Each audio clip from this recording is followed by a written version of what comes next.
You're listening to a Bored to Death Herocast, talking superhero anime and other hero fare in easily digestible chunks. Hello again, ladies and gentlemen, and other assorted gender assignations. Welcome back to the Bored to Death Bingecasts Herocast, My Hero Academia Season 5 continuing. I am Jay, being joined by Sam. We are back to continue our catch-up on Season 5. Oh, yeah. So get there.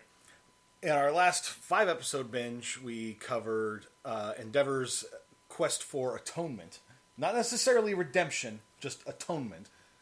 And the general consensus among his family is like his daughter is willing to forgive him.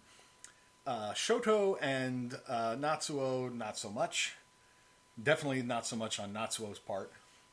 I think that the daughter's all right. Yeah, with everybody. She just wants. She just wants her family back. Yeah.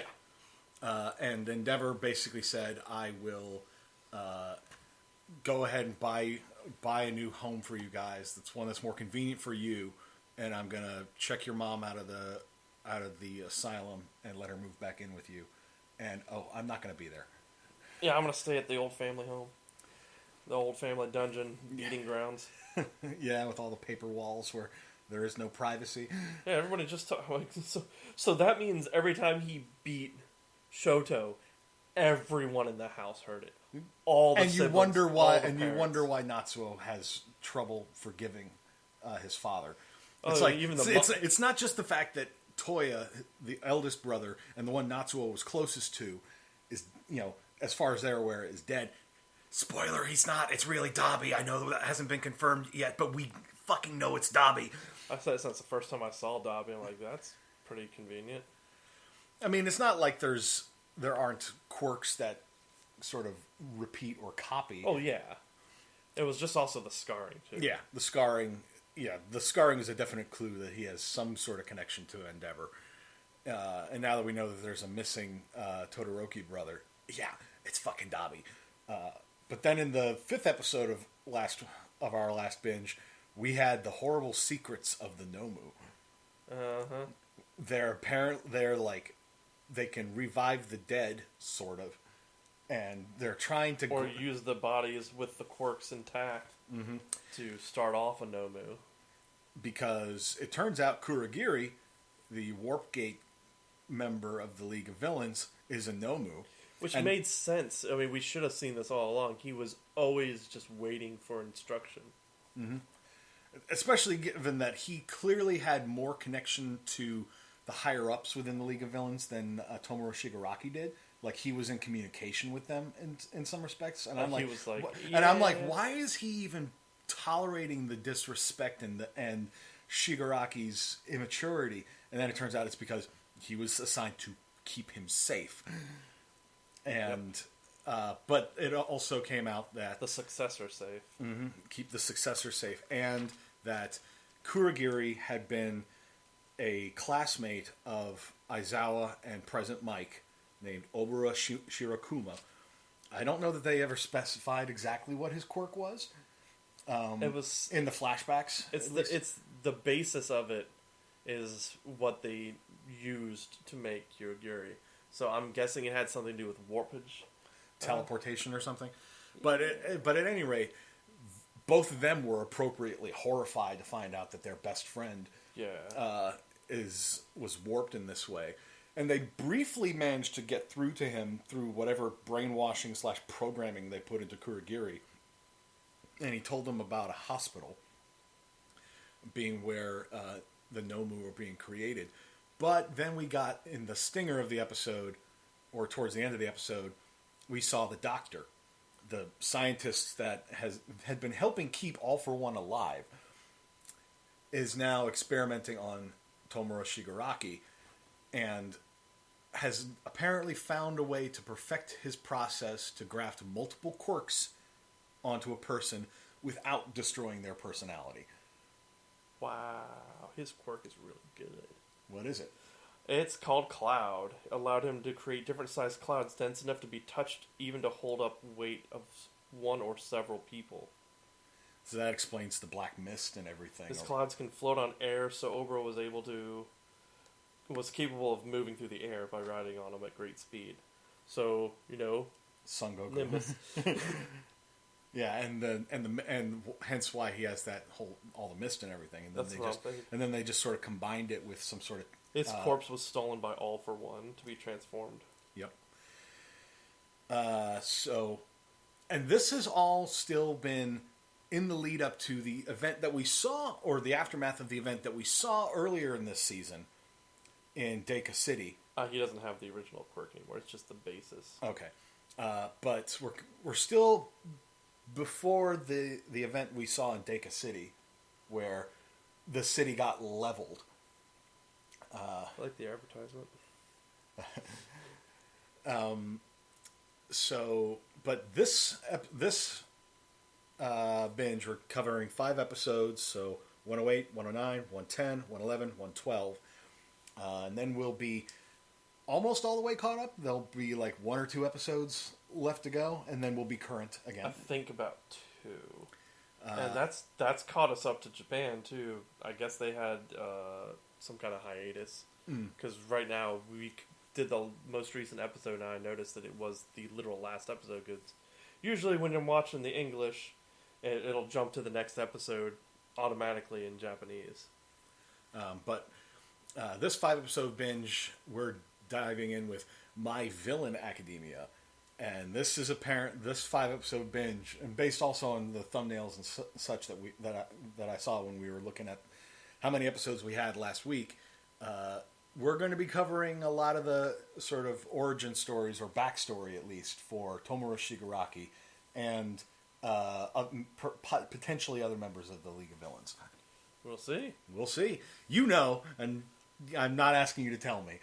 And I know you're going to get coy when I start making guesses about stuff. I always do. And you getting coy usually tells me I'm pretty close to being on the mark. Not always. Not always, but I recognize a lot of anime tropes and superhero tropes and similar storytelling tropes that I can basically be like, I think this is where it's going to go. Not that I'm going to be upset if I'm proven wrong, because I like being proven wrong. But yeah, so now we're finally going to potentially find out exactly why Tomura Shigaraki is so fucked in the head. Oh, you sure as shit will in about an episode or 2. All right, so I think that'll about wrap up this intro. So, yeah, Yep. We'll be back after the binge. Hello, and thanks for listening. While we're binging, please give us a like and subscribe. If you want to reach out, do it via our social media on Facebook or Twitter at BTD_Bingecast. The Bored to Death Clan is part of the CKCC Radio family, including J Bunny's Music Hub, the Race Nerd Podcast, Real Paranormal Talk, Ranking Tracks, Motivational Moves, The A Show, Park Hopper 101, and The Nerd Table. Please consider supporting CKCC Radio on Patreon so we can continue to bring you podcast content. And now, the binge is done, so let's get to the discussion. And we're back. So, we originally were going to do just 5 episodes, but there was only one episode. We went plus Ultra? Yeah, we went plus Ultra and did 6 instead. So now we're 2 more than our normal. Which is now completely... We are now completely caught up on My Hero Season 5. So any future episodes before the movie we'll be doing... Hopefully we'll be doing it as they come out. As they come out. So, yeah, the first 5 episodes, really, of the whole thing, yep. We're focusing on the League of Villains. Which originally was why we were only going to do 5. Right. And then... we only have 1 episode left. Let's just go ahead and do it. And they actually did sort of quote-unquote rebrand the show for those few episodes as My Villain Academia. I love that. It's just that nice little touch. I mean, they didn't change the opening intro or anything apart from the logo. That was it. It starts out saying My Hero Academia, and then flash, it says My Villain Academia. It was all crumbly, too. Mm-hmm. And we sort of rolled it back to October in the timeline. Or before Deka City. Before Deka City happened, and I think it was months before Deka City got destroyed. A couple months before, yeah. And Shigaraki had, basically,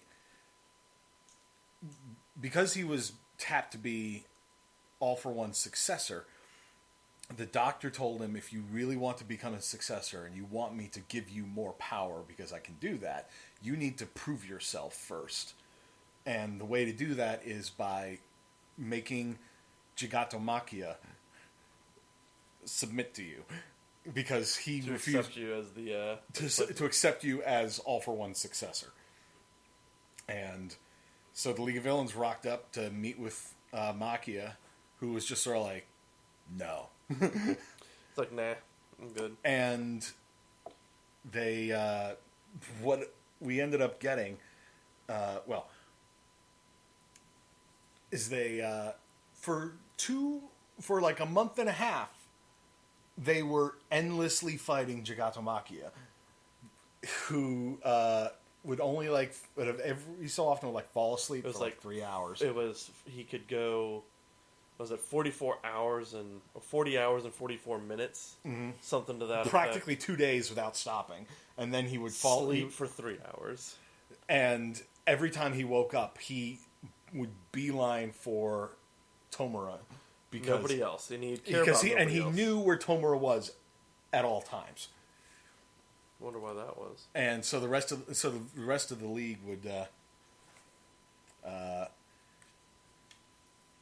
league would trade off with the others so that some of them could get some sleep, and the others would just sort of defend Tomura while he got what little sleep he could.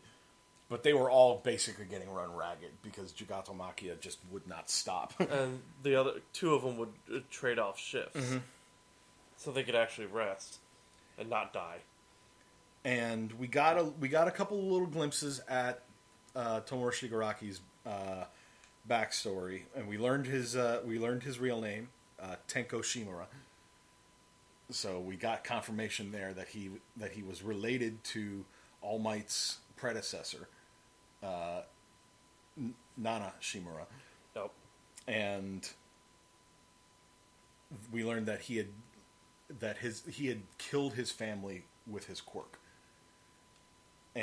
But that he has that he has very little memory of it. He just feels like empty because of it. And that hole in his memory too. Mm-hmm. And during one of their breaks in their fight with Machia, Twice gets a call on his phone from Giran, the broker that the league has been working with. But it's just Giran's phone, not Giran himself. Yeah. Because ReDestro, the Grand Commander of the Metahuman Liberation Army, quite a mouthful. Yeah. The MLA, we'll just call it that. ReDestro had, the MLA had captured Giran and tortured him. And from there, he had, they cut off the fingers of one of his hands, and we're just sort of leaving them around. All the places that the League of Villains had high activity in. Mm-hmm. And basically what ReDestro said, ReDestro gave him an ultimatum. It's just sort of like, you guys have no real vision or plan here. We are the ones that have over 100,000 followers, and you expect us to, but you guys have been getting way more news and are therefore making it more difficult for us to operate in secret.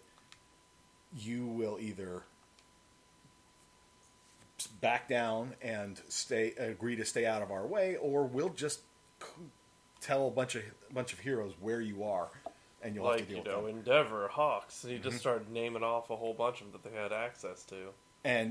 But he basically tells them to go to if you agree to not oppose us, so that we know that you're actually open to this idea, go to Deka City. Be there in an hour.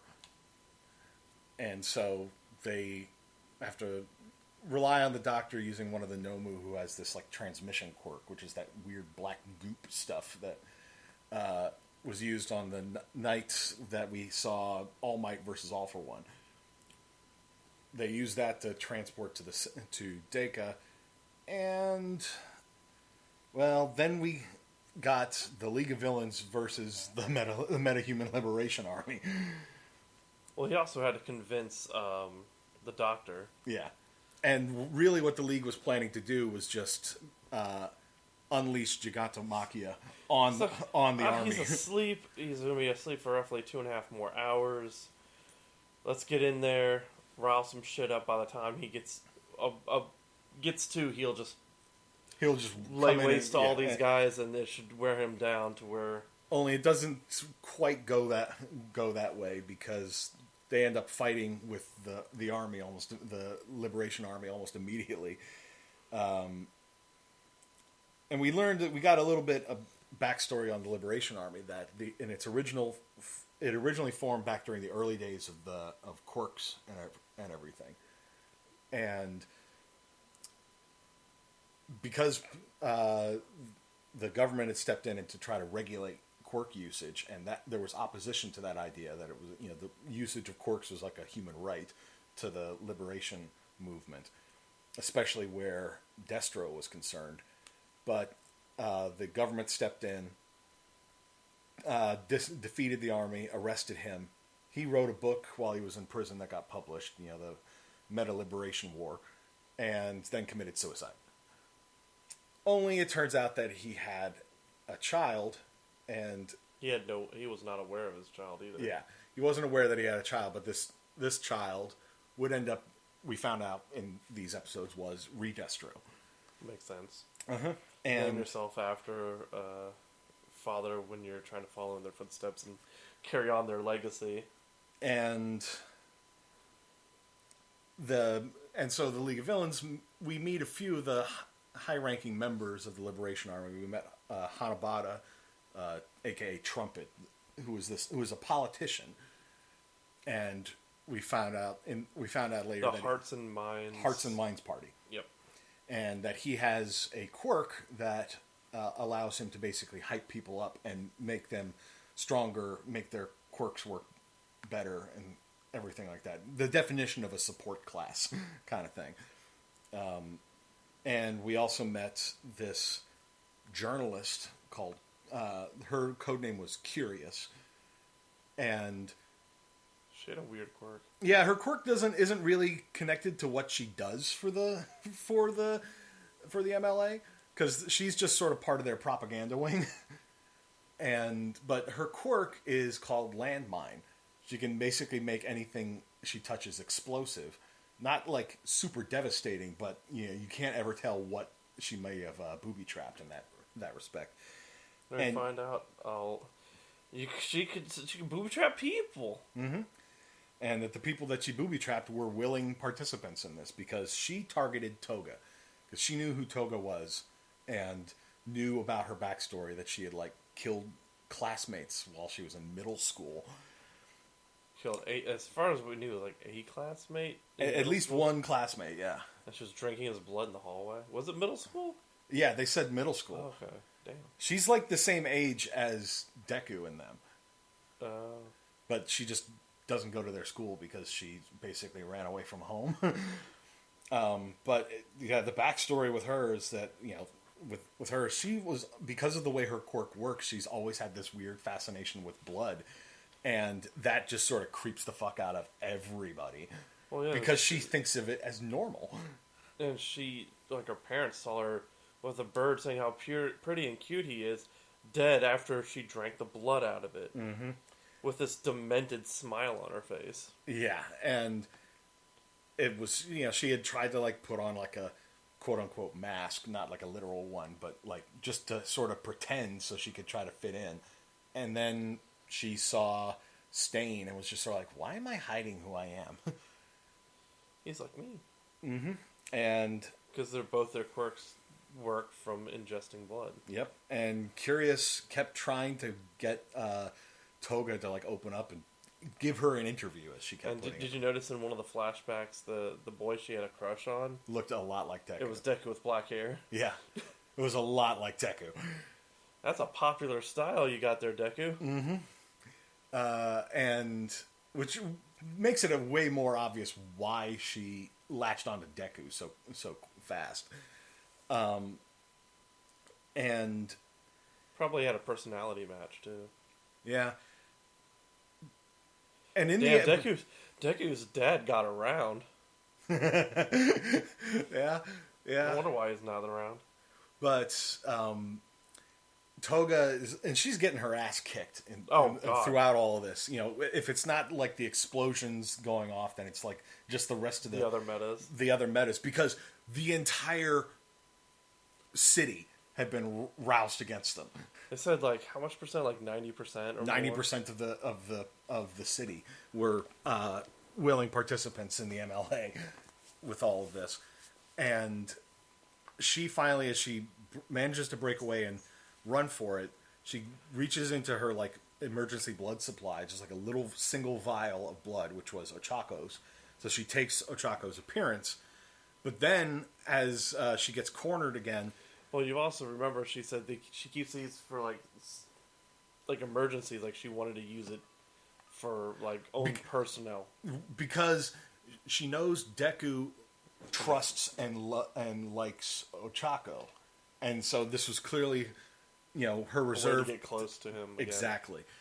But when she is cornered again by Curious, then she like smacks Curious in the face or something. No, she smacked her like the thing that she had on her hand, the explosive thing on her hand, and suddenly Curious gets launched into the air. I think she tried to use like her explosive enhancement thing that she had on her hand, so she shot backwards real high because of. Because Curious had like set off the explosive because of the contact with the hand, and but it launched her up into the air, and she just sort of kept going, because turns out Toga's quirk lets her, when she takes someone's form, copy their quirk as well. Because she at least for a limited time, and you notice that each time she used it on people, she started the mask, as it were, started melting away. Yeah, the disguise, in a sense, was just melting away. So I'm guessing she can stay in that form of whoever it is a lot longer, the less she uses her power to use their quirk. Right. It's like, if you don't use the quirk, you can stay in that form for as long as however much blood she had consumed. Probably that, too. But it's just, if she starts using the quirk as well, it starts degrading a lot faster.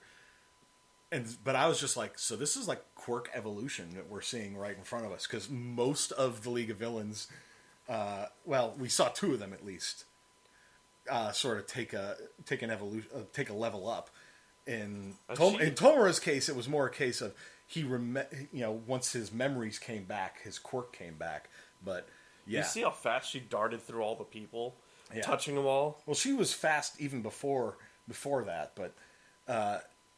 She used the quirk on a bunch of the mooks and sent them flying into the air. And then, just like Ochako, she did the release thing and brought them all crashing down. That's blood spraying everywhere. And before she staggered into like a tool shed to just collapse from blood loss. And Twice is freaking out at this point. He's trying to find her because they were kind of pairing up, and he lost track of her. And Dobby, we should note, was fighting a member of the MLA called Getten, who is basically Iceman. Yeah, he freaking Iceman from Mega Man looks like Iceman from Mega Man, has powers like Iceman from the X-Men. I mean, I think he goes beyond Iceman's ability. Yeah, Iceman was able to produce his own ice. This guy... He can produce his own ice, too. He could lower the temperature in the air and freeze the molecules. I don't know if he can actually freeze like the moisture in the air if it was like that, but he can definitely call out to the water in the pipes to freeze and be a part of his army. He can manipulate ice similar to more like Pyro. Yeah. But so Dobby is just like, unleashing his flames on him like as fast as possible. The two are pretty evenly matched. It's like Ice Dragon was badass. The Ice Dragon was pretty badass. It's like Dobby could melt them pretty quickly, but Gettin could just keep making more and more and more and more.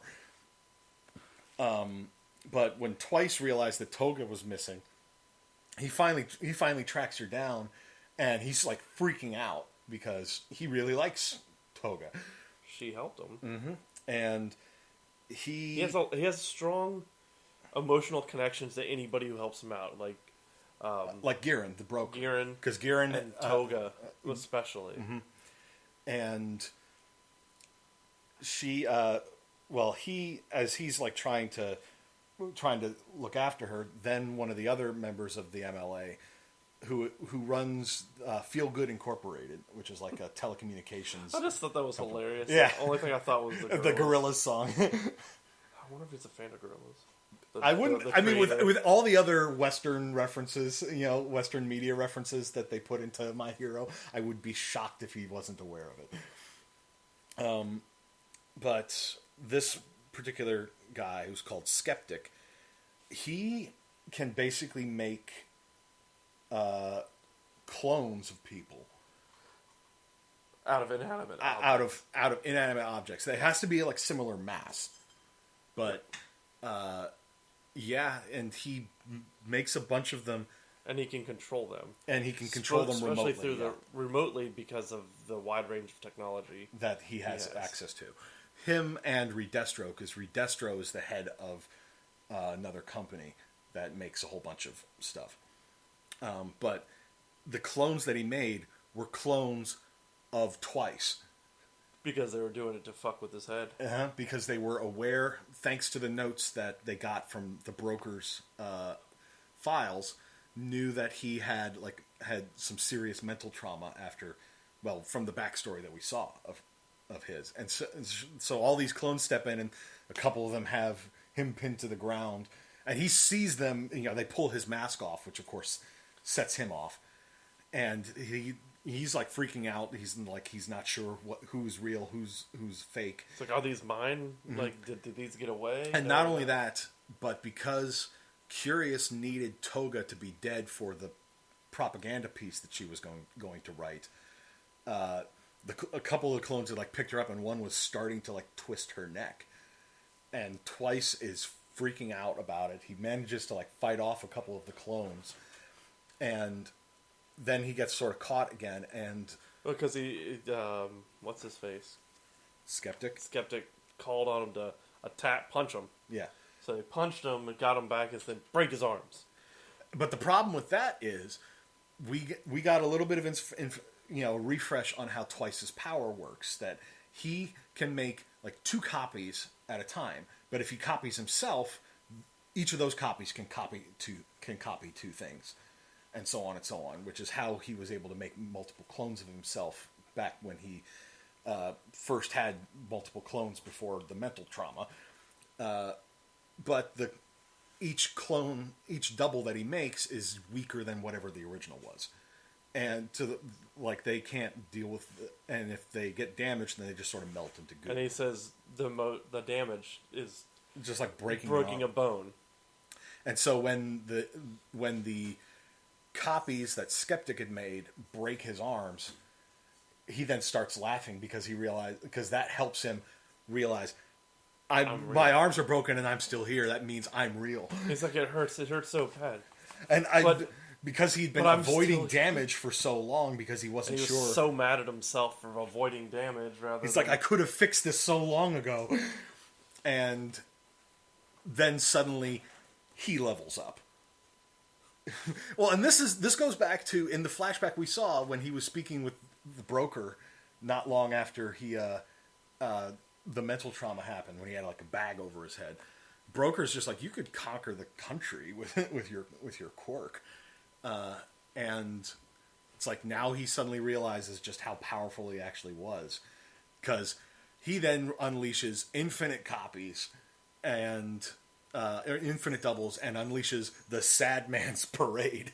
It's basically his ultimate move. He creates a fucking army. One-man army. It's like Jamie Madrox, eat your heart out. It was ridiculous. Just an overflow of them. Mm-hmm. It was, and they're just like swarming all the MLA guys left and right. Sure, helping out everybody. Helping out everybody in the league. And we should also note, while we're talking like power-ups, because we touched on it, I mentioned it briefly with Tomura, because he's exhausted because he hasn't had any sleep for like a month and a half, or barely any sleep, and he's just trying to get away from, you know, all the MLA goons, because he's just trying to stall for time until Machia shows up. And he, at one point, as he's running away, this like huge group of them are all like trying to climb over each other to try to get to him. He like smacks one of them in the face. I like how he did it too. He's like, I can't do this. Everything's all warped and warbly. Yeah, because he's like hallucinating from the lack of sleep. He jumps up on the wall and just straight up palm strikes one of them. And it like dusts the entire That was mob. like a dozen people, easy. And Spinner was right there seeing this, and he was just like, what? He only touched one of them. And that was like the first sign that his quirk is evolving. Although, as I said, we find out later, it's more just, it's not so much evolving as so much as that as his memories are coming back, his quirk is waking up.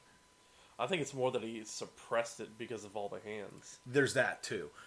Because we did get a little bit of backstory on that, but that comes up a little bit later. But with all this going on, Twice, gets into the like control tower in Deka City. Oh no, we passed a big portion. He's realizing that Toga's dying because of loss of blood, and so he copies her. But he hadn't had a copy of her before. He hadn't measured her to get the data that he needed. He had made copies of her previously. He just needed to update his because like puberty, such a bitch. Yeah, that's right. That's right. What has it done to you?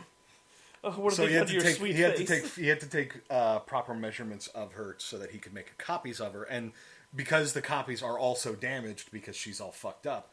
He was mad at himself for not taking measurements beforehand. Right. But because of this, he was intending to use the doubles that he made of her to blood transfusion to try to save her life. He ended up doing that. Yeah. His doubles were bringing him. And the doubles were all, while they were still, like, arguing and stuff, they all were of one mind. It's just sort of like, I will sacrifice myself to save my friends kind of thing. And it's good that he can make clones that do that, but otherwise he ends up in the situation he did before. Exactly. Which almost kind of happened, which was pretty funny.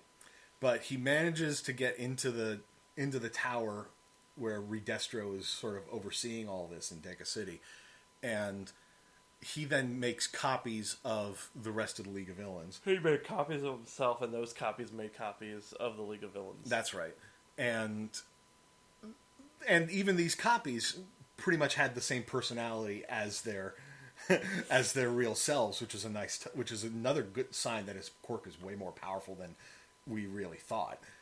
But when one of the Twice clones rushes ReDestro just like swats him with a finger and like completely destroys him. And we then find out that ReDestro's quirk, stress, basically lets him store up stress.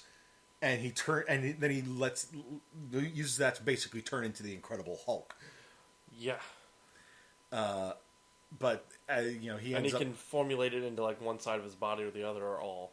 Yeah. By releasing him up. He can control where he releases it to. It's not like an all or nothing sort of thing. He can. Yeah, so he doesn't fully Hulk out. He he just flicks the guy with the finger. Didn't even Hulk up the finger, but he had kind of like that black. Yeah, he has this like. It's almost like a. It's almost like a birthmark on his head, then it like sort of spreads over his face and the rest of his body as he starts tapping into the stress. Which I'm guessing his father had the same similar ability because he had that around his. Well, eyes. Except in the case of Destro, it looked more like an actual mask, not. I think it's just that's how his quirk sort of manifests, in ReDestro's case. Or maybe he just formulates it around his eyes to show that I'm following it. And then, and the Tomura Shigaraki double manages to avoid getting swatted. They're all trying to fight him. He's like, no. It grows his left arm huge and just swats the whole floor. Like one-shots, like, everything. Blows off the top of the building, practically. He, like, takes out the entire glass window, glass wall that they were looking out of. But the Tomura Shigaraki double had managed to, like, catch the ledge and pull himself back up. And ReDestro, he avoids him for a while, but ReDestro basically grabs him. This is when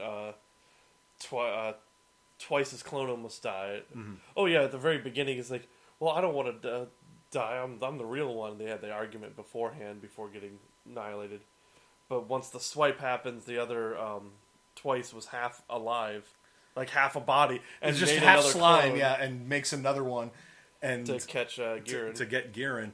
And then the Tomura double, who had by this point been grabbed by ReDestro. He said, make a cushion. It's like, because if I know the real me, he made it to the tower by now. No, he said he saw himself. That's right. He locked eyes, and he says, if I were me, I would... If I know the real me, he's going to bring the tower down. And that's what he does. I'd be in touching distance. Mm-hmm. And Tomura Shigaraki just walks up to the base of the tower, puts his hand on it. The entire tower comes down, like, almost immediately. Which is another sign of just how powerful his quirk is. And then we got into the flashback about Tenko Shimura. And he had he had a big sister named Hana, who always sort of like tried to play with him and get him involved in stuff, but their father, who was a successful businessman, didn't really like them playing heroes. Well, there's a reason for that. Yes, because as Tenko and Hana found out, their grandmother had been a pro hero. And as we find out over the 2-episode flashback, she had left her family behind because she had to go fight a bad man. And while it wasn't stated outright, it's pretty heavily implied that she went to go fight All for One. And of course, she never came back, which led to her son, Tenko's father, basically resenting that whole thing. And yeah, he didn't like his kids playing heroes, and would ground them, confine them to their room. But he confined them outside. Oh, that's right. Because he was always having these itching fits because of like the pollen and shit. I don't think it was necessarily pollen. I think it was just stress allergies.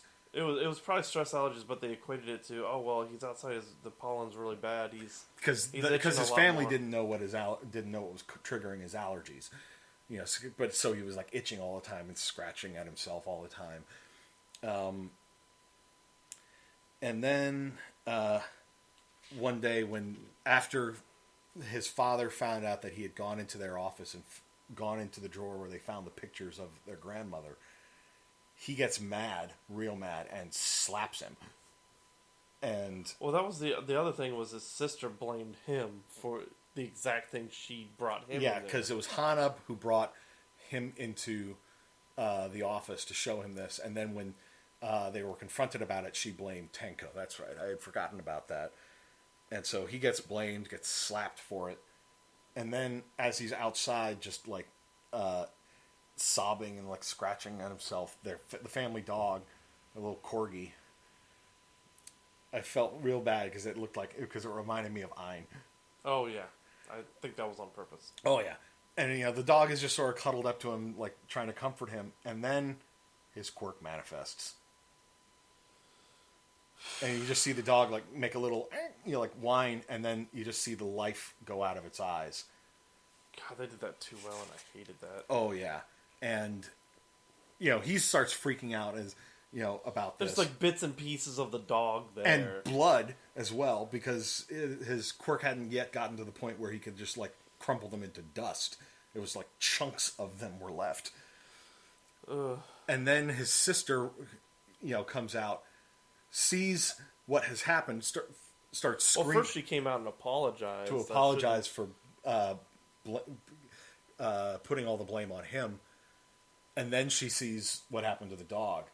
And she's just running. The voice actress in English, that scream was blood-curdling. Holy shit. Yeah. She did really good on that. And he then rushes to try like... No, come back. Don't like... We could talk about this, but he said he couldn't get any words out. Because he was just freaking out so hard. And it's in that moment with like him like freaking out and everything. Especially when he was just huddled against the wall before the dog came up to him. This is where the parallels with Deku come into real sharp relief. Because, I think I commented earlier in the series that that it's as much about Deku becoming a hero as it is about Tomura Shigaraki also leveling up to become his arch nemesis. And you could see that there with like the messy hair, the big wide eyes, and like the flowing waterfall. The flowing waterfall tears. Yeah, it was real obvious that we were meant to equate that the same with like Deku. But he like grabs his sister and like he gets a hold of her like her dress and it just flows throughout her and just disintegrates her. And then the rest of the family comes out to see what's because of the scream. Dad's in the study. Mm-hmm. And he's just like collapsed to the ground and puts his hand on the ground, and it just the ground like starts coming apart. And then he gets his grandparents. He gets his grandparents, his mom's mom and dad, and mom starts to come toward him still as she's being affected by the quirk. It looked like she was like the one that's fighting through it the most, or he was trying to restrain himself from doing it to her. Yeah, because all she wanted to do was just embrace her baby in his time of need, and as she made almost contact with him, just fell apart. And then the father comes out, and he was in his study reading the note his mom had left for him. The goodbye letter that she basically had left behind, and then mentioned that he would have been better off if she didn't ever leave. And then he comes out. Oh, that was the other thing we missed. Before they came to address him in the yard, they all went to the father and said, "We're not going to take your rules anymore. This is bullshit. We shouldn't be worried about getting disciplined for talking about heroes or wanting to play heroes." It's like, of course, all the stuff that happened that would have changed the course of all of his actions. Because Tomura basically was, because they were trying to be kind with the way they were treating him, and it's just sort of like, that's not what I needed, kind of thing. Yeah, it's if they had made that decision a little bit sooner, or stepped in a little bit sooner with them when they did it. Yeah, then all of this might have been avoided. I mean, he'd probably still have resentment for his father, but I don't think it would turn out exactly the same. Yeah, but the father comes out to show that they care, because in his mind it showed he always saw them just like turning a blind eye when he was being punished, or not standing up for him when he needed it. Yeah, and it was them just not wanting to make waves. It's more difficult for a child to understand if a child just wants X, Y, and Z, but when it's for an adult, there's a lot more articulation and more dexterity, if you will, about sensitive situations, or not wanting to, because the grandparents, they could step up and talk at any point. The problem is they're living in his house. Right. They're not even blood related to him. Exactly. It's not like he brought his family so in. They were like, we can't really speak up, because if he at any time he could throw us out. The wife doesn't want the same deal. Of course, she doesn't want to cause tension in their marriage. Exactly. So their sister even threw his ass under the bus because she didn't want to take the blame for what she had done. So it was all, that's his perspective of it, but the problem was... And perspective is reality in a lot of cases. It's like, it doesn't really matter what your intentions are. If the person perceiving your actions doesn't know what those motivations are, then how they perceive events is how it actually happened. Yeah. And the father grabbed, it was like an edge trimmer or something. I don't remember. Some yard thing. And swings it at him, which is what gives Tomura the... No, he did that to himself. When his mother died, he did this and scratched across his eye. Okay. Well, maybe that's where the mark on his mouth came from. Cause that was it. But he smacked it across it. And then, Tenko just sort of tanked it, looked up at him, and just leapt at him, grabbed him by the face, and just screamed, "Die!" And in his narration, he admitted, like, at that moment, he understood fully what was going on, because prior to that, he may not have realized it. He was like blinding himself to what was actually happening because he was convincing himself that it was a villain doing it. Oh, because he thought that yes, there was. But yeah, and then as he took him down, it like crumbled the entire house as well.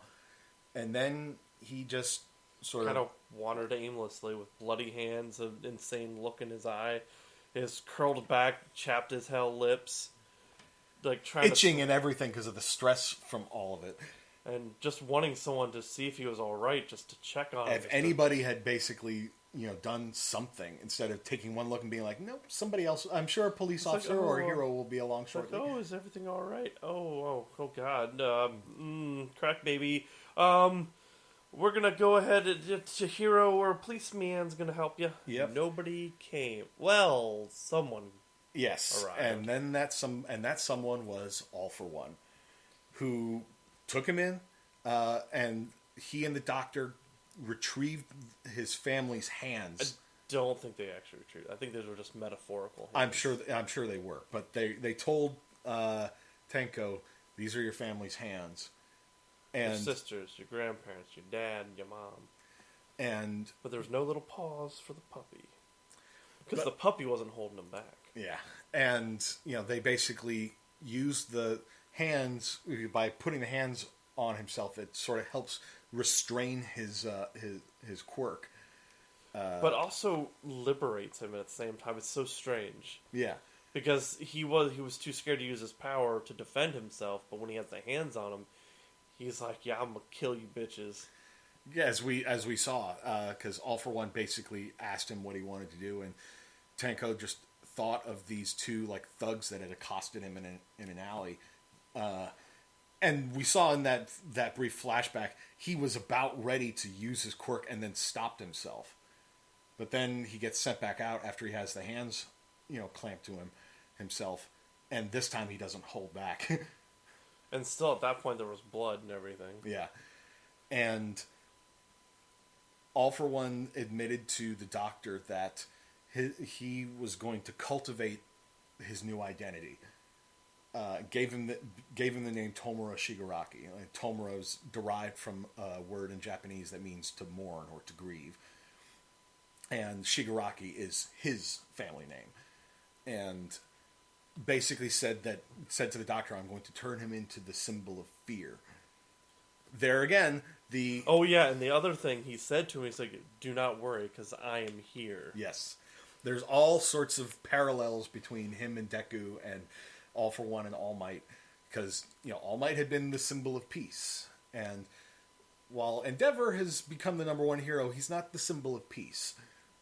He's a symbol of do the right damn thing, or else you're going to get scorched. Yep. But Deku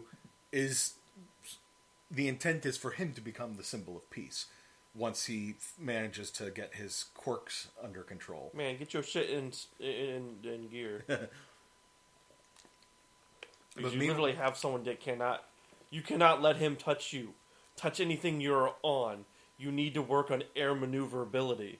Wait, Is he gonna learn float? Yes, exactly. But he also has Black Whip that is an extension of him, but we've seen in the next episode the extension of people, he can still get around it. Yeah. But with Tomura, we come out of the flashback into the present where ReDestro is basically gone full hulked out, and he grabs like Tomura by the hands with his with the tips of his fingers because his hands are so freaking big, and is like breaks a couple of his fingers, and then Tomura just curls up the remaining two that hadn't been broken, and like activates decay. Activates his quirk. He no longer needs all 5 fingers to do it. I'm thinking he can control what he decays. I'm thinking that also. But like when he's a child, just like a infant snake. Yeah. Don't know how much venom to use. Exactly. Goes overboard. And by this point, that makes him drop him, and Tomura starts running, like flash stepping practically all over the frickin' place, and manages to tank a couple of like hits. And ReDestro sort of realizes he's had training. I underestimated him, but he's like, all right, cool, let's go 90%. Yeah, and he literally like charges up some of the stress into like a ball. Like an energy shot. And like, and swings it at Tomura as he's coming in. Tomura manages, as he's getting hit by it. He goes face first into it. He runs at it. Yep, and then like manages to tap his index, one of his fingers, and still gets back up after he gets like thrown across the battlefield. Now I'm wondering, and by this point, Gigantomachia has arrived and is just charging through the city, which was woken up by the doctor. Yeah, the doctor basically woke him early. Said the future, all for one's successor is in danger. And he's like, well, shit. Let's see how this goes. Yep. That's where he wanted to do. He just wanted to see what happens. Mm-hmm. And by this point, because Tomura just keeps getting back up, and his, all of the hands that he had been wearing were like gone. His clothing was in tatters. His one of his hands was part broken. One of his feet was injured, up. And he still won't stop. And he pulls the last hand out of his coat. He's like, I don't need this anymore. And ReDestro sort of realizes this guy is liberating himself from everything that was holding him back. And just seeing Tomura's will to not stop. And, I mean, this was we're skipping a little bit. Yeah. He calls upon his enhancement gear. Yeah. Which is basically just like a giant Hulkbuster suit. But the suit also jabs him with spikes to increase the stress. Because he goes up to stress 150%. That's a lot of stress. Mm-hmm. And and Tomura just tanks a hit from it and destroys one of its arms and with a single touch. Oh yeah, he goes to throw a punch and he just goes nope. And it decays almost instantly, so that the hit doesn't even touch him. And he's like, all right, I can play that too. Just slams down his hand on the ground, his good hand, and it just annihilates the ground, and his feet are caught up in it, and he jumps into the air, noticing that the mech's feet were falling off. Mm-hmm. And he's laughing as this is happening, which is the shot we saw from when we first heard about Deka City's destruction. It's just it. And although the news reports had said it was a 20 man riot, no, it was one man. And at that point, after the dust settles and everything, Tomura's still standing. He also de-stressed, got on flying one of the pieces of thing to get out of the way of the rest of the explosion. When he finally fell down, he ended up having to cut off his feet. Well, no. He cut off his legs because the mech was disintegrating from the touch, and he cut his own legs off because he was touching the inside of the mech. And so he cut his legs off to prevent it from just destroying him completely. I'm wondering how his right hand and his fingertips after being touched, how that goes, or if that if his kind of his stress scarring. I don't know. I think it was more because at that point when he swatted the arm away, Tomura was just sort of like no, and just deflecting the attack. When he went on the offense and unleashed the full thing, because it started at the feet and went up. At that point, he had to like cut his legs off, and the rest of the Liberation Army all like surrounds the crater, and with trumpets getting ready to hypes them up. He gets his hype mask on and starts telling them like, "Let's get him," kind of deal. Protect the Grand Commander, and Tomura just turns and looks at him, and they all got demoralized immediately. Just sort of like, you want to take me on? You saw what I just did. Let's go. Fuck around and find out. And he's like, "Holy crap! They stopped." And ReDestro realized this man sort of embodies the whole like, be free to do what we want. It was so strange. Like it's almost like it was a different voice actor. Yeah, because Tomura had like the rasp going on in his voice and everything. And then at this moment when he has all of his memories back and the full extent, liberation, like the full liberation of his power, the rasp goes away, and he sounds way more just sort of like, "Go ahead, try me." It's like the confidence level and everything. Like when he was a kid, he didn't have the rasp either. It's like the trauma and everything, and then it's like here, it's like he's moved past the trauma, and maybe it's because he didn't have as much stress, and that's why he kind of like had a sore, itchy throat because he's always scratching on his head and his neck, and his eyes. And now that he no longer has that fear, well, he got back the rasp later. Yeah, well, I think at that point he was probably doing it deliberately. The same reason why he got like copies of the hands again. Because it's part of his image.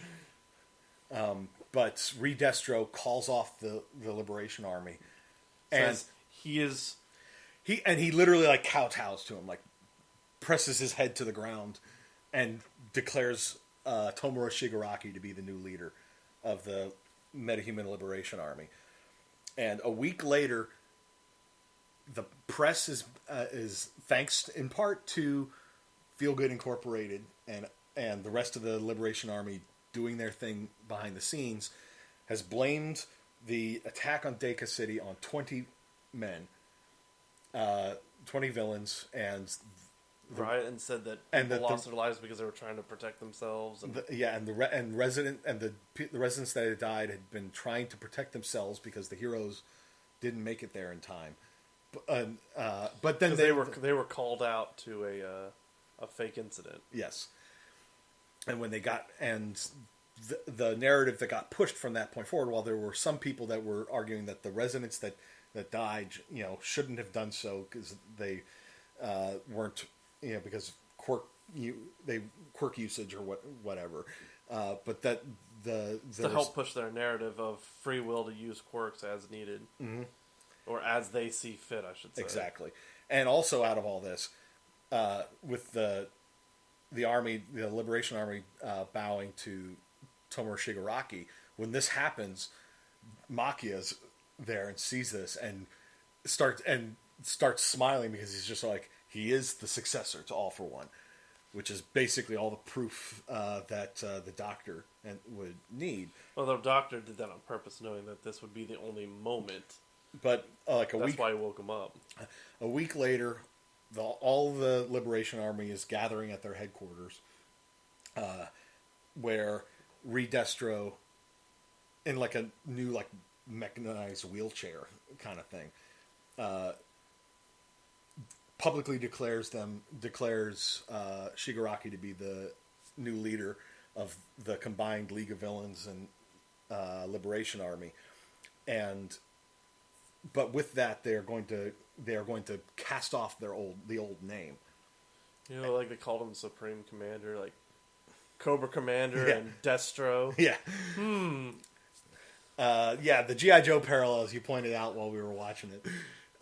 And Tomura Shigaraki declares they are now the Paranormal Liberation Front.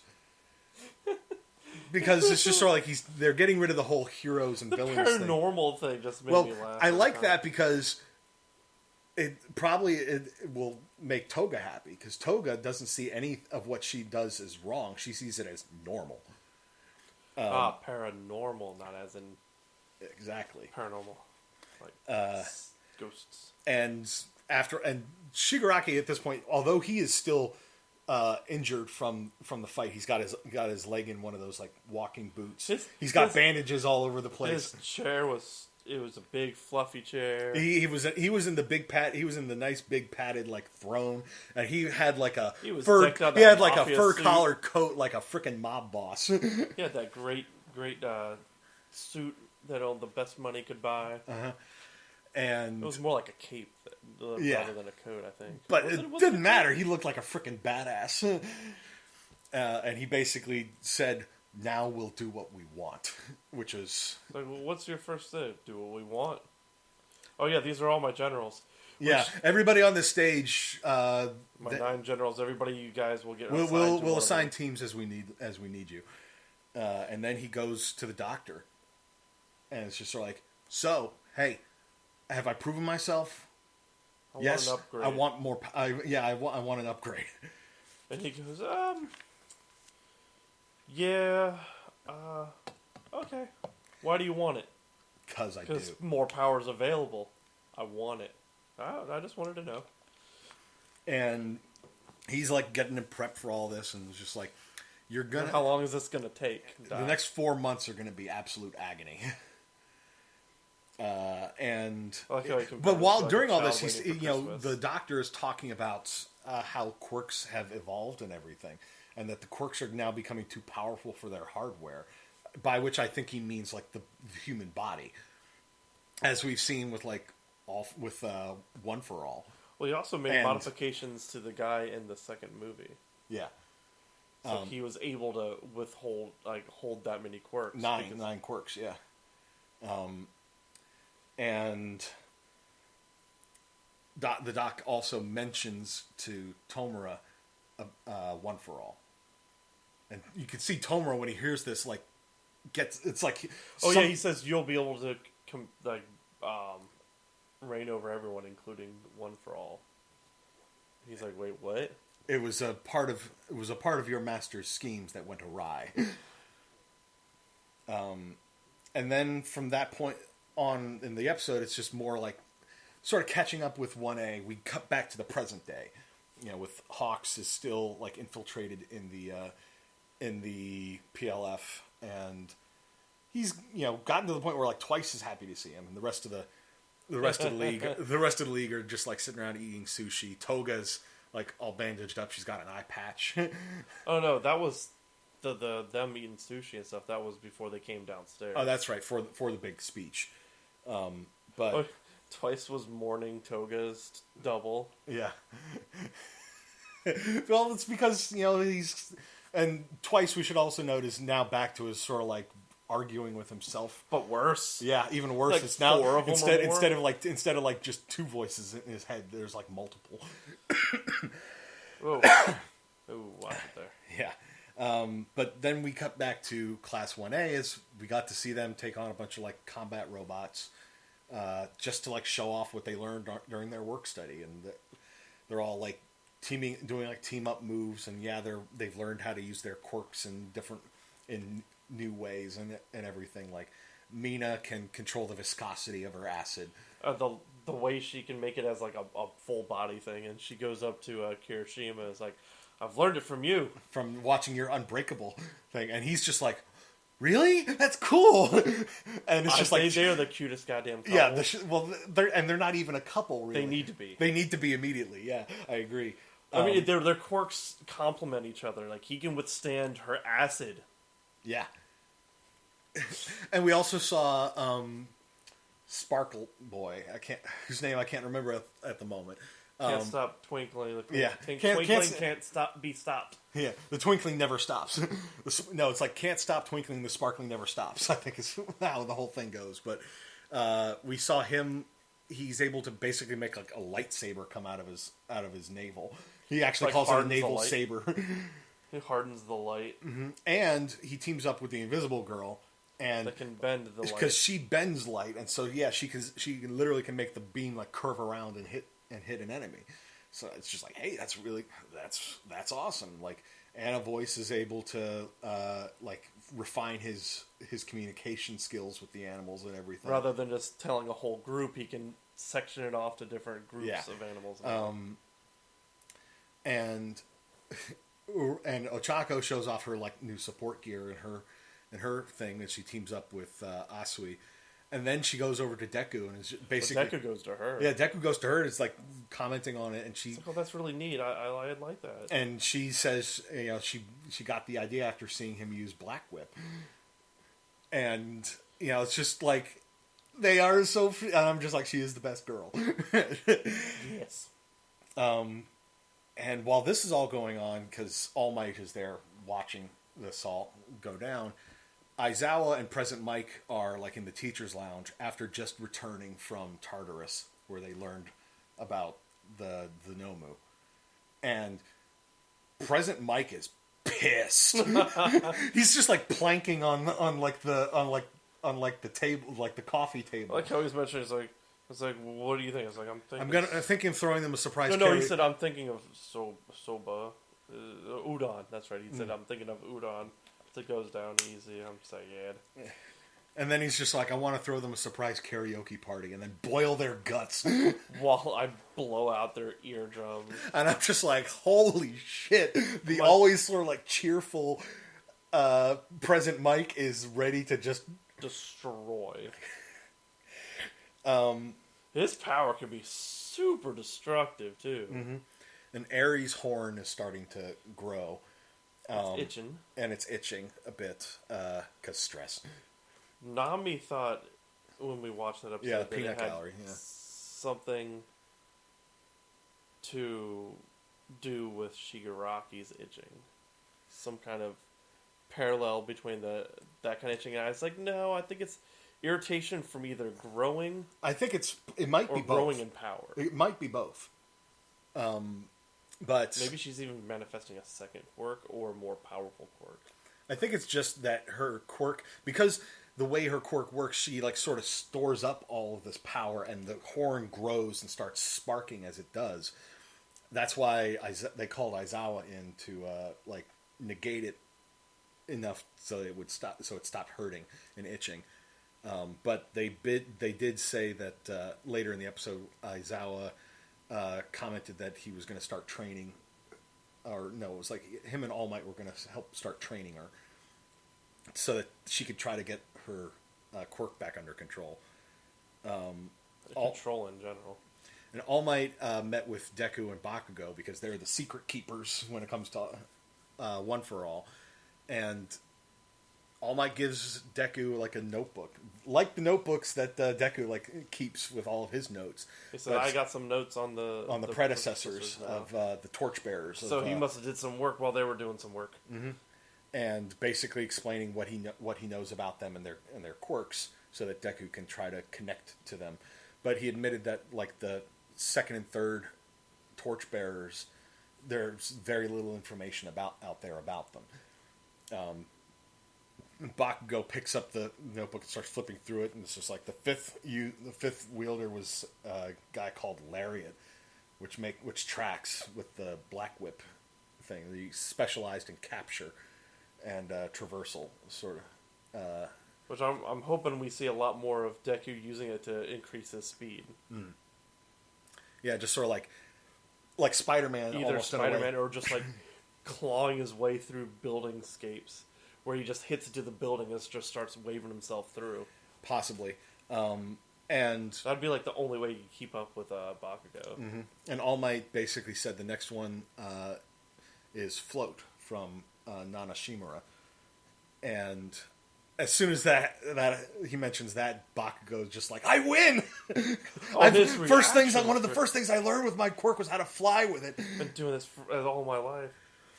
And you're gonna be starting at 0. You're gonna suck and win while I'm blasting past you. And Deku's just like, no, I can. No, I learned Blackwood I mastered Blackwood pretty quick. Do that. He's like, no, you're not. You're gonna lose control. Die. You're gonna crash into the ground and die. He's like, no, I think I could get it. Die. Like, oh God, it's such an abusive relationship. That's why I can't stand that people shipping them. Oh, he's so ridiculously abusive. Yeah. And then we had like Class 1A had like a hot pot party back in their dorm. Hot pots. As and when Bakugo shows up for it, he's just like, "Who cut these chives?" Because he like pulls them out of a bowl and they're all still like daisy chained together. And Shoto's like, "Oh, that was me." He's like, "You suck at it. You shame your sister." I'm like, huh? So he's then like having to recut them all. Oh yeah, because he didn't cut it all. Yeah, so they were all like daisy chained still. And I've seen that happen before when we try to cut that shit. If you have to cut that so thoroughly through, or else it'll just chain itself up. Yep, I've had that happen not so much with chives, but with like green onions and stuff. Yeah, that's what it was. And Aizawa sort of. While this is going on, Aizawa meets with All Might outside, and All Might's just like... Shame your sister. Yeah. I love her. And All Might's just like... kind of like in a weird sort of mental space, because he's just sort of like... like he's surprised he's still alive, kind of thing. It's like, I have nothing now. I have nothing left. Like, damn, man, stop bringing it down. It was just a hot pot party, and you being all depressed, like... I'm just gonna die? And Aizawa's just like... You inspire them by just being around. Yeah, and because All Might basically said, I feel powerless, which, while that is literally true, he basically also was saying... he can't go out there and show them. He can't go out there and show them, and he can't prepare them fast enough for the fights that are coming. And Aizawa's just like, you've been basically operating alone for so long. By yourself, not with a team. It's just like It's like you're there, you there, just cheering for him, being there. You, the symbol of peace, being around them gives them hope, gives them encouragement, gives them. You might not drive. be able to fight anymore, but just being there is enough. And one of the other things that he had mentioned as he first came out to meet with All Might was that the detective had said that they're postponing his meeting with Stain. I was like, oh. Yeah, because while we've, after the fight with Stain, there've only been like a handful of mentions of him. And it's just like, we know he's not dead. Is Stain going to factor into any of this? This is what they're telling us. They're telling us he's not dead. Hey, your meeting with Stain's been canceled. Audience, he ain't dead. And you don't drop a mention like that with, your meeting with Stain has been postponed or delayed without that being significant. His meeting with Stain was Stain going, you're the only one that can kill me. Can you please kill me? I don't have no more powers. Fuck. But, yeah, and like the last bit of it was we got to see the hospital, Jakku Hospital. Jakku, another Star Wars reference, which is where the doctor works. And down in the basement is Tomura Shigaraki basically being tortured as he's being implanted with power.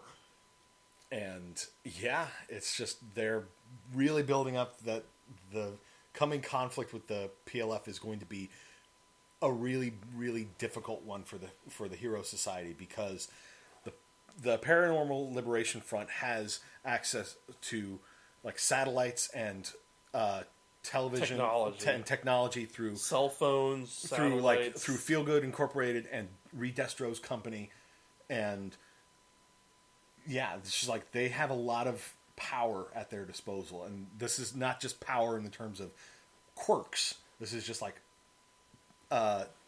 it's everything. It's power in quirks. It's power in mass. It's power in financial. It's power in technology. Power in politics. Hanabata is a well-known politician. And while they did have journalism too, but she's kind of gone. Yeah, she wasn't on the stage anymore. I don't think she survived. She splatted. She straight splatted. She was the highest one up in the air when she put her hands together. Well, and that's only because when she got 0G, she then immediately, like, without realizing what had just happened, set off an explosion, which sent her, straight up into the air. And the episode wrapped up with the students are on, like, spring break is coming up. All the cherry blossoms are starting to bloom and everything. But they're all basically getting an expedition mission through their work study. And that is what prompted you to, and me as I saw it, to sort of think, is this the lead into World Heroes, the third movie? Maybe not. Not sure yet. I'm thinking maybe there's a couple more episodes where they take on the Liberation Army. Possibly. Or realize that the Liberation Army is not just Japan. It's possible. But regardless, they're still building towards something. And I think we're in the latter half of the season now. So it may be wrapping up soon. Regardless, as it stands right now, we are completely caught up on everything. If there are further episodes to come out before the movie, we'll cover those as they come out. We doing a binge right after we see the movie? Oh, yeah. Come on. I mean, we've been doing that for other. Well, for the other people that are here, we might want to kick them out of the room because it's going to be spoiler central.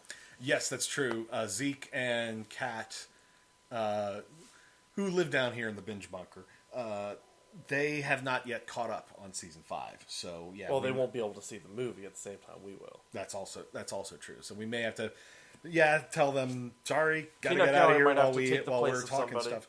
Because she's caught up. Peanut Gallery. Yeah. But yeah, so next. How you liking it? Is it getting you engaged in the episodes? Yeah. Engrossed in the characters? Like how many shows actually give you more than maybe a couple sentences, maybe a flashback on a villain? Not that many. It's just more like they'll touch on the villain briefly. And they went the whole Marvel cinematic villain with some kind of purpose, generational purpose for not just they're bad guys to be bad guys. Mm-hmm. There's a reason behind it. Like more modern Marvel movies, like the Thanos thing, people clung on to because he had vision, and it wasn't like, I don't want to kill people. This is not what I want to do, but I want to quell overpopulation. But the only way to do that is to just... Well, Killmonger, too. It's like he grew up in a bad area, saw the bad things that happened. It's like they give them they give them a valid motivation behind what they're doing. But it's like the extremes to which they're going, which is what makes them a villain. Like Tomura Shigaraki is tragic as hell with how he was treated, young age. Killing his family dog, making him lose his damn mind, and killing his entire family unintentionally, except for his dad. Nobody helping him. All he needed was just someone to see if he was okay. And unfortunately, the one person who did was not just a villain, but the villain.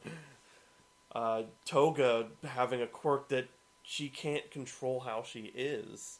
Yeah. And how enamored with blood she is because it's her quirk drives her. Mm-hmm. Well, and that was something else that ReDestro had sort of commented on. Twice. Yeah. They even showed early on of what happened with Twice. He accidentally hit somebody on his motorcycle. It just so happened to be the person that is trying to do work with the business that someone brought him in on, and getting the shit kicked out of him by his coworker / roommate that got him in, got him a job, got him a place to stay, and everyone just shitting all over him. And so to the point where he just feels so alone that he used his quirk to copy himself so that he had somebody to talk to. And the worst part is when you got no one to talk to but yourself, you're just telling yourself everything that you want to hear. And we saw what happened from there as he kept cloning himself and kept feeding his own worst impulses. And I need money. I want to do stuff. Steal it. Okay. I'm a one-man bank heist. And it's like, oh man, this is like a 5-man job. I'm on it. Yep. Spinner's like the... Well, because of the way he looks. Yeah, like, the way he looked, are always shunning the people on looks, even now, with people having these weird quirks like antlers and other random shit. He just straight up looks like a damn lizard.